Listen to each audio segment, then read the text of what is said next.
Hey guys, welcome to the Paddle and Fin Dubro booth. This is John Rapp, and I'm here with the great Adam Milstead. What's up, guys? Hey man, glad. Thank you for taking a few moments out of your time to come down and talk to us. We appreciate it. Uh, let's run through a little bit about who you are, Okay. and which is silly because if the great blooded hunting sports loving people of the world don't know who you are, then I'm ashamed of them. But yeah, man. Let's run through a little bit about who you are All right. and how you transitioned.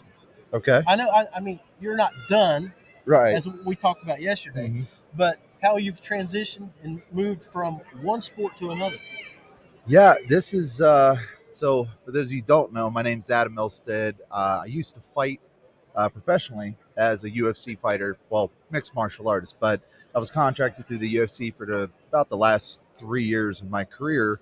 And I had trained probably and fought professionally before then another 10 years. So I've got Yeah. a lot of fights underneath my belt. But I'll tell you one thing, anytime I was fighting, the one thing that I always kept consistent in my life was having some peace, because you got to have some peace whenever you're dealing with getting punched in the face quite a Amen. lot.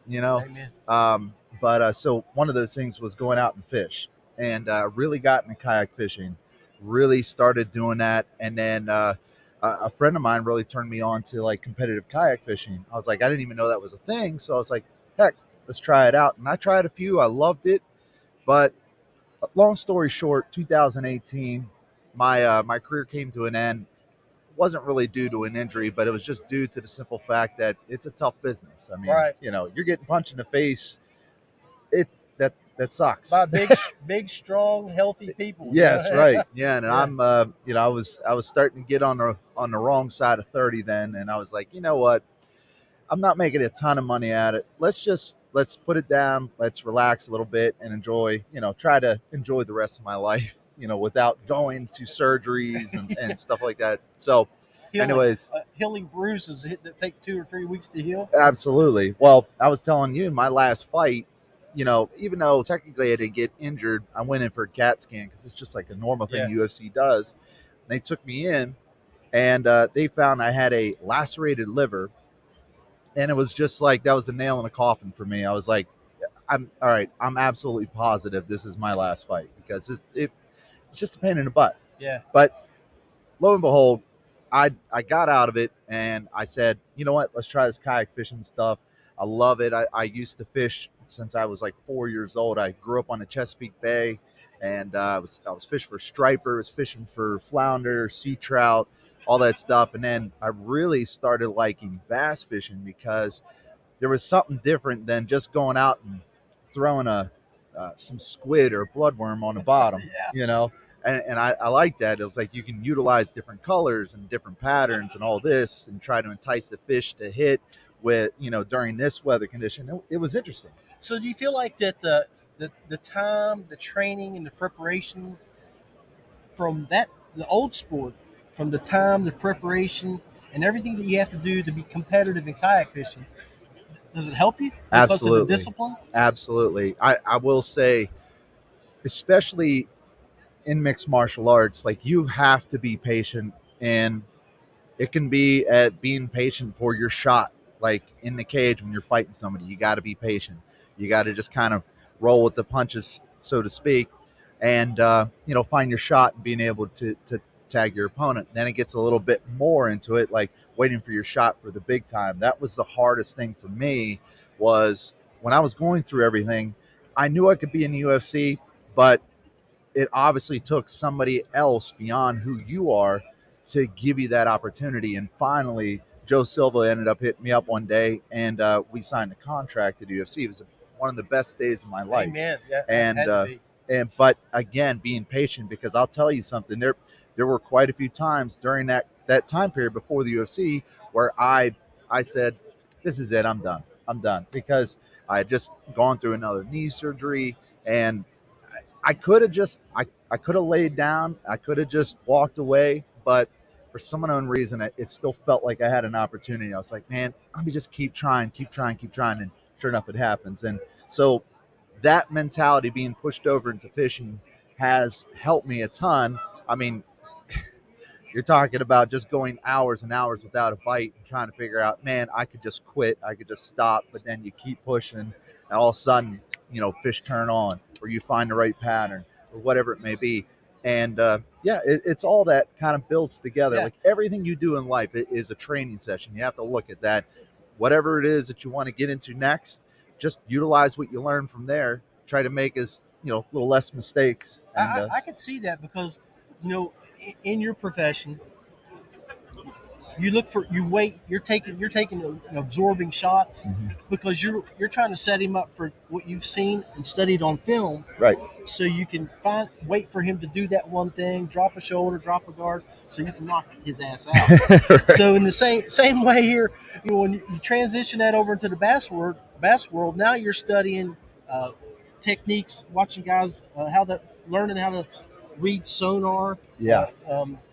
grass, all the experts out there on different fishing techniques, and then you apply that when you're out on the water. Yeah. Same as you would apply that in the ring. Absolutely. I mean, it's you have to do your homework on everything. Well, Study your opponent, right? You can either in MMA, if you don't do your homework, you get your ass kicked by your opponent. In bass fishing, if you don't do your homework, you get your ass kicked by your opponent. Always. Bass, yeah, right. So, yeah. But it's interesting how this life, how you can take something so physical and something, I don't even know what you want to call it. It's just something completely different, and transpose all that into the fishing realm of things. Yeah. And it works. It still works. Yeah. It's the key to success is being patient, hard work, do your homework, do your research, and just and then execute. Right. Hey man, so for everybody out there that's watching, run through a little bit about who you've accumulated as sponsors in your fishing world, so we can give them some love and shout out. Oh, I appreciate it. As well as tell them where they can watch you and find you if they want to go back and look at some of your old battles, or if they want to go check out some of your new battles, your fishing best catches, your personal bests. I saw here, I mean, you've already been busy on the tournament scene this year. You've fished some of the 3 major trails. Yeah. You got 25 fish on the board for this year. You got a nice resume. You got a win already. It's not bad. I again, being patient, man. I mean, this year has been really tough. I don't know why. I don't know if there's something on my hands that's getting on the bait or something, but I don't know. But yeah, this whole sort of, getting out there in the national scene, it's a whole new ball game when you're talking about going up against guys. Like, it was the same thing with the UFC. I told myself, like, hey, I can compete with those people, and I went out and did it. You And it's did. the same thing here with the Tourney X, getting out there fishing and competing against the best in the world.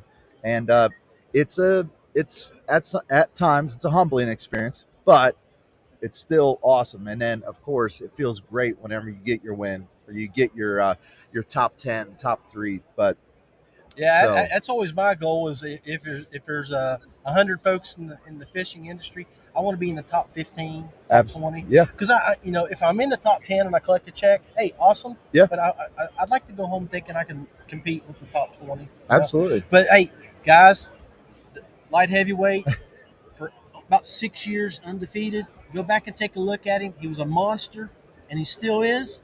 I feel really small next to this beast of a man, but great fisherman, great fighter, respect.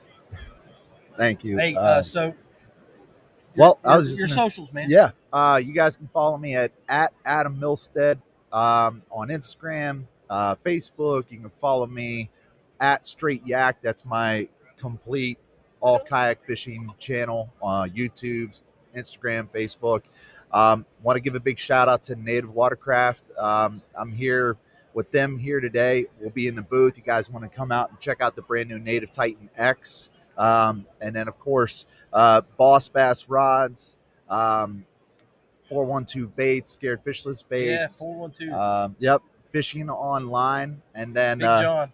And then a new one, Z Pro. Z Pro, baby. Z Pro. So I'm really excited about that, man. And I'm looking forward to this, like just seeing where we can go. But if you guys want to hit me up, let me know. I'm I'm as humble as they come. You guys want to hit me up and ask me a question, talk to me, whatever, please do. I enjoy connecting with everybody, all walks of life. So, And I can tell you that is the truth, because big star like that, lowly old Paw like me, he comes over and puts his arm around me and talks to me just like we were bestest friends. He's a great guy, so very humble.